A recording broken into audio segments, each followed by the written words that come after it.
sore Pak Jack Gumiwang, Ketua Umum Benteng Jokowi, menyikapi tentang tuntutan ormas Islam agar pilkada ditunda. Ada Komnas HAM, ada beberapa tokoh, ada dari Ketua MPR RI Bambang Susatyo dan koalisi tunda pilkada.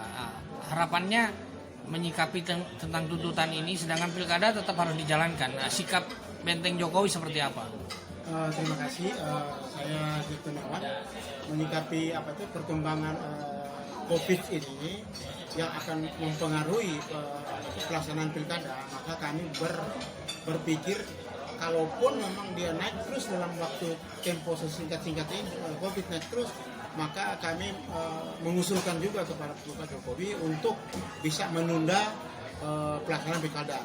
Tapi kalaupun dalam waktu 1-2 bulan ke depan COVID ini menurun, kita berharap tetap dilaksanakannya pilkada agar kesinambungan dari COVID, antara COVID, pelaksanaan pemilu dan peningkatan pemulihan ekonomi bisa berjalan dengan baik. Nah, kira-kira kalau dilaksanakan, apakah bisa mencegah atau menghalangi atau membuat prosedur yang protokol kesehatan atau adaptasi kebiasaan baru? Kalau buat kami berharap kalau memang pun dilaksanakan itu lebih diperketat aja protokol itu dari COVID ini, untuk pemasukan COVID ini, agar Indonesia itu, masyarakat Indonesia itu bisa mengikuti aturan main yang dibuat oleh pemerintah. Nah, mungkin pemerintah membuat aturan hanya untuk kepentingan pribadinya, tapi untuk kemaslahatan masyarakat Indonesia.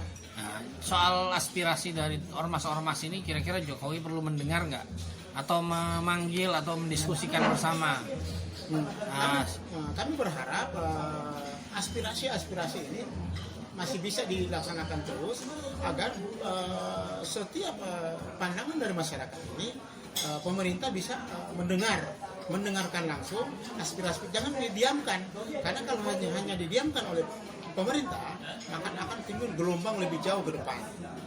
Oke, mengenai pemulihan ekonomi, yang kita sudah tahu bahwa Menteri Sri Mulyani mengkoreksi bahwa ada penurunan bahkan sampai minus pertumbuhan ekonomi. Nah, kira-kira solusinya apa untuk usulan dari Benteng Jokowi? Jadi gini, menyangkut pandangan Pak Ibu Sri Mulyani mengenai penurunan daripada tingkat ekonomi Indonesia, kami berharap jangan terlalu keburu-buru untuk menilai itu di 3 tahun ke depan. Kami berharap pemulihan tetap ada, tapi dengan dibungkus dengan jangan di klaster lagi ini masyarakat ini, maksudnya diberi kebebasan mereka berusaha, tapi diberikan artinya UKM distimulus agar mereka bisa bekerja juga. Kalau tidak akan mandek, yang pasti mandek 3 bulan ke depan kalau tidak diatur dengan baik.